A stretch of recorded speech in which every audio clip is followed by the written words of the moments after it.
Hello students, welcome to in your maths class 6 और हम कर रहे हैं अभ्यास कार्य पुस्तिका वर्कबुक। और इसके अंतर्गत आज हम लोग करेंगे कोण इकाई 8।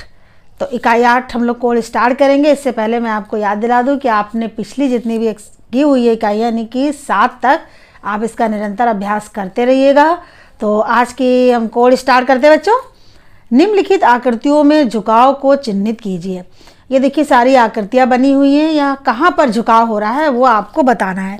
तो पहला वाला करके दिखाया गया ये झुकाव है। आगे हम बढ़ते हैं। यहाँ पर देखिए, यहाँ पर हमें 2 झुकाव प्राप्त हो रहे हैं। एक तो ये प्राप्त हो रहा है, यहाँ पर ये हो रहा है झुकाव, यहाँ पे लिख देते हैं।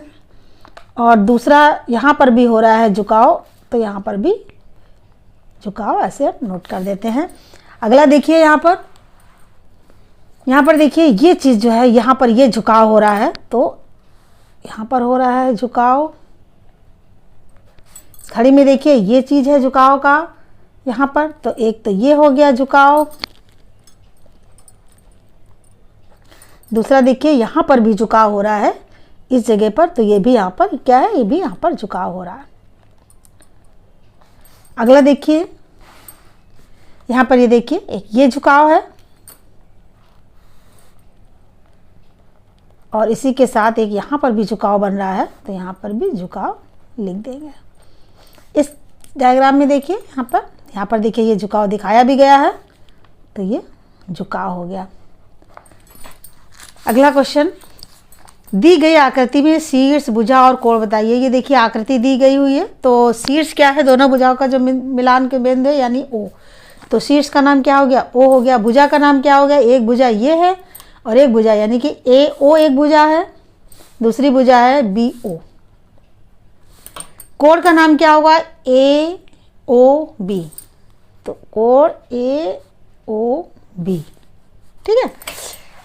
अगला प्रश्न देखिए, कोण की आकृति बनने वाले अक्षरों को छाटिए। बी से कोई कोण नहीं बन रहा है, सी से भी नहीं बन रहा, ओ से भी नहीं, लेकिन एक्स पर देखिए जब हम ये 2 रेखाएं तिरछी रेखाएं जब मिलती है तो देखिए आपको एक यहाँ कोण यहाँ पर बनता है, कोण यहाँ बनता है, तो एक्स पर कोण बन रहा है। अपने परिवेश में कोण का स्वरूप स्पष्ट दिखाई देता है। किसमें कोण का स्वरूप स्पष्ट दिखाई देता है, दरवाजे के किनारे व चौखट के बीच, सीढ़ी व दीवार के बीच, खुली पुस्तक के 2 किनारे, उपरोक्त सभी, तो सभी में हमें दिखाई देता है। कोण मापने के यंत्र का नाम छाटिए बच्चों। बड़ा आसान है। कोण किससे नापा जाता है, चांदे से नापा जाता है। इसके बाद गुनिया से बनने वाले कोण के मान बताइए। तो गुनिया से जो है वो बनता है 90, 45, 45 के कोण बनाए जा सकते हैं। कोण के अभ्यंतर व बहिर्गम मार्ग में स्थित बिंदुओं के नाम बताइए।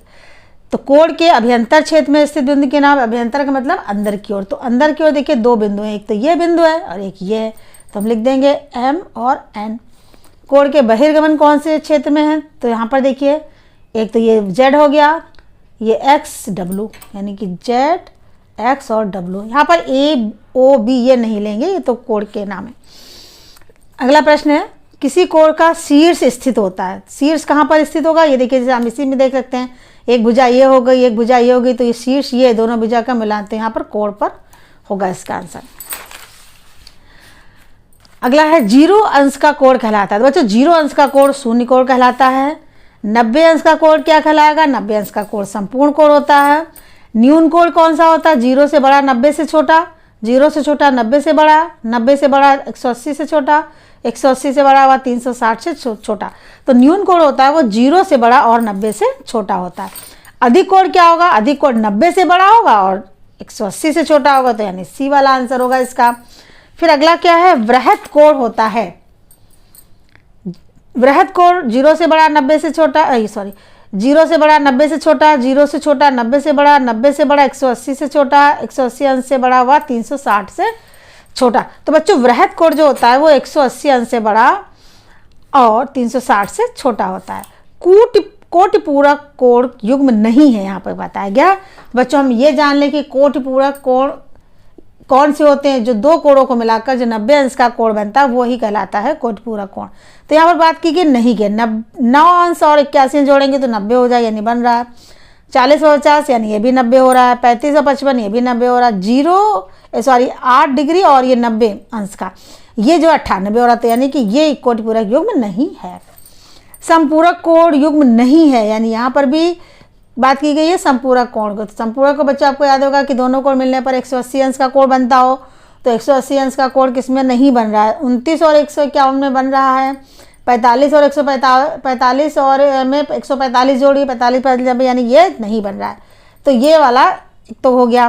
फिर 60 और 120 ये भी बन रहा है, 65 और 133 भी नहीं बन रहा, तो यानी 2 इसके ऑप्शन हो जाएंगे। चित्र में बनने वाले कोण का नाम बताइए। देखिए चित्र में तो यहाँ पर आप देख रहे हैं कि एक कोण ये और आस पास ही पास बने हुए हैं, यानी संगत कोण हो जाएंगे। यहाँ पर देखिए 5 चित्र में बनने वाले कोण का नाम बताइए। देखिए कोण बना हुआ है, इसका आपको नाम बताना है। तो ये क्या है, ये है एकांतर कोण। 5 चित्र बनने वाले कोण का नाम बताइए। एक ये कोण बन रहा और एक ये दोनों बन रहा, तो 2 रेखाओं के काटने पर ये शीर्षाभिमुख कोण हो जाएंगे। 5 चित्र बनने वाले कोण का नाम, ये देखिए कोण बना है, इसका नाम बताना है। तो यहाँ पर एक भुजा और बीच में ये दोनों जो भुजा कॉमन हो रही है, यानी उभयनिष्ठ भुजा है, तो कहने का मतलब ये हुआ कि ये कौन सा कोण है, ये हमारे हो गए संलग्न कोण। 5 चित्र बनने वाले कोण का नाम बताइए। देखिए कोण है, यहाँ पर एक कोण अगर यहाँ से देखें तो यहाँ भी बन रहा है, यहाँ पर भी बन रहा है, तो ये हो जाएगा रैखिक युग्म कोण। ऑप्शन नहीं दिया हुआ तो संलग्न कोण पर हम टिक लगा देंगे। अब ये चीज़ बच्चों थोड़ी समझने की है, इसे आप आसानी से समझ के करिएगा। ये चित्र दिखाया जा रहा है, 2 समानांतर रेखाएं किसी तिरछी रेखा द्वारा कट की जाती हैं, तो यहाँ पर बनने वाले जो कोण होते हैं उनको यहाँ पर लिखना है। कौन कौन से कोण लिखना है, संगत कोण, एकांतर कोण, शीर्षाभिमुख कोण, संलग्न कोण, रैखिक युग्म कोण, ये यहाँ पर आपको नोट करना है। तो सबसे पहले संगत कोण। संगत कोण यहाँ पर देखिए बच्चों, यहाँ पर एक तो ये FLB ये हो गया संगत कोण, है ना, एक कोण ये बना, और इसका संगत का कौन सा हो जाएगा, FYD। देख लीजिए FYD, तो यहाँ पे दोनों हम लिख देंगे। एक लिखेंगे FLB, दूसरा कौन सा बनेगा FYD। तो ये आपको समझ में आ गया होगा, यानी कि एक कोण जो ये वाला बना हुआ कोण है और एक कोण ये हो गया हमारा, यानी ये संगत कोण हो गए हमारे FYD। अब है एकांतर कोण लिखना है हमें। एकांतर कोण के लिए ALY, AL और Y, ये ALY लिख लीजिए यहाँ पर ALY। समझ गए होंगे बच्चों, ALY यानी कि जो ये वाला कोण है। दूसरा FYD, FYD यानी एक कोण ये और एक कोण ये तो एक हुआ कोण, एकांतर कोण। तो हम इसको यहाँ लिख देंगे कॉमा लगा के FYD। अब हमें शीर्षाभिमुख कोण लिखने हैं। शीर्षाभिमुख कोण, ये देखिए क्रॉस ये बन रहा है, एक क्रॉस ये बन रहा है, इधर बनने वाला कोण और इधर बनने वाला कोण शीर्षाभिमुख कोण कहलाता है। तो EZH हो जाएगा पहला, EZ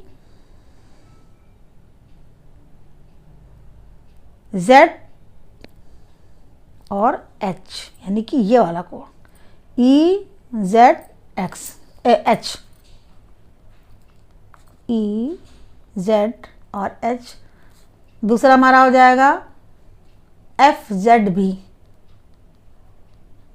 एक बार फिर से देख लीजिए EZH यानी कि ये वाला जो कोण है शीर्षाभिमुख कोण।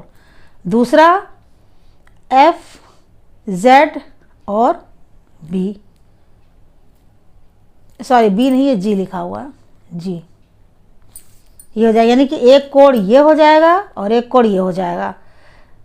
तो ये हमारे कौन से हो जाएंगे, शीर्षाभिमुख कोण। अब निकालना है हमको संलग्न कोण। संलग्न कोण कौन से हो जाएंगे, यहाँ पर देखिए ये E, एक तो E हो जाएगा, EL लिख लेते हैं यहाँ पर ELM ये बनेगा ELM, नोट कर लेते हैं पहले ELM।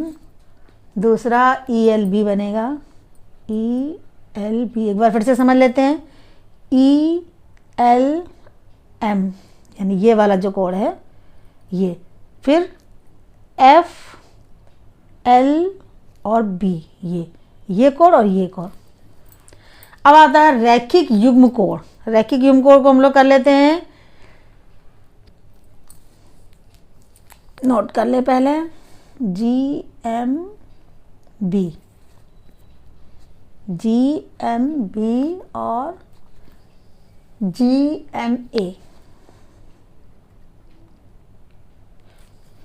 देख लीजिए एक बार फिर से, GMB यानी कि ये वाला, दूसरा GMA ये वाला, ये वाला कोण और ये वाला कोण एक ही रेखा पर बने हुए कोण है, ये देखिए, है ना। तो ये कौन से हो गए? रैखिक युग्म कोण हो गए। इसको बच्चों एक दो बार और करिएगा डायग्राम बना के, तो आपके बहुत अच्छे से प्रैक्टिस हो जाएगी और आप इसको अच्छे से समझ भी सकेंगे।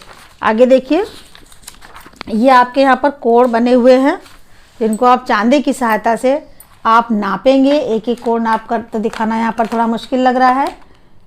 हम आपको एक कोण ऐसे नाप कर दिखा देते हैं कैसे नापे जाएंगे। ये आप चांदे को रखेंगे ऐसे और इस तरीके से नाप लेंगे। तो देखिए इसमें नाम लिखना है, देखिए न्यून कोण है ये। 90 अंश से छोटा कोण होता है न्यून कोण, 0 से बड़ा, 90 से छोटा। तो ये 90 से छोटा है तो इसका मतलब ये 60 अंश का आ रहा है, तो ये हो जाएगा न्यून कोण।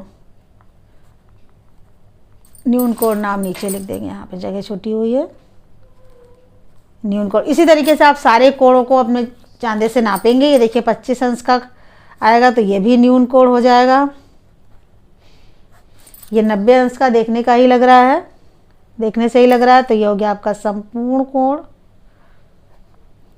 चांदे से सब नापेंगे आप। और ये देखिए यहाँ पर ये है 105 का डिग्री का, तो ये हो जाएगा अधिक कोण। अधिक कोण कौन सा होता है? अधिक कोण होता है 90 से बड़ा और 180 से छोटा। ये भी देखिए अधिक कोण ही है, अधिक कोण है। और ये आपका बनता है यहाँ पर, ये हो जाएगा न्यून कोण। और ये है आपका, आप इसको नाप के देखिएगा फिर मुझे बताइएगा कितने का है ये। नीचे देख लेते हैं, ये भी देखिए आपका तुरंत साफ ही पता चल रहा है कि ये भी अधिक कोण है। नाप के आप खुद लिखिएगा और बताइएगा कितने का है ये कोण। मेरे लिखे हुए पे ना जाइएगा, खुद नापिएगा। ये 130 अंश का है तो ये भी अधिक कोण हुआ, अधिक कोण। और ये है आपका न्यून कोण। ये कौन सा है? न्यून कोण। अगला प्रश्न देखिए, चित्र को देखकर निम्न कोणों के नाम लिखिए। अब ये देखिए डायग्राम बना हुआ है, कोण जो जो पूछे जा रहे हैं वो आप लिखेंगे उसके नाम कि वो कौन सा कोण है। न्यून कोण आपको सबसे पहले बताना है, न्यून कोण। तो न्यून कोण एक आपका बन रहा है यहाँ पर CAD। ये देखिए ये बन रहा है न्यून कोण, तो यहाँ पे लिख देंगे हम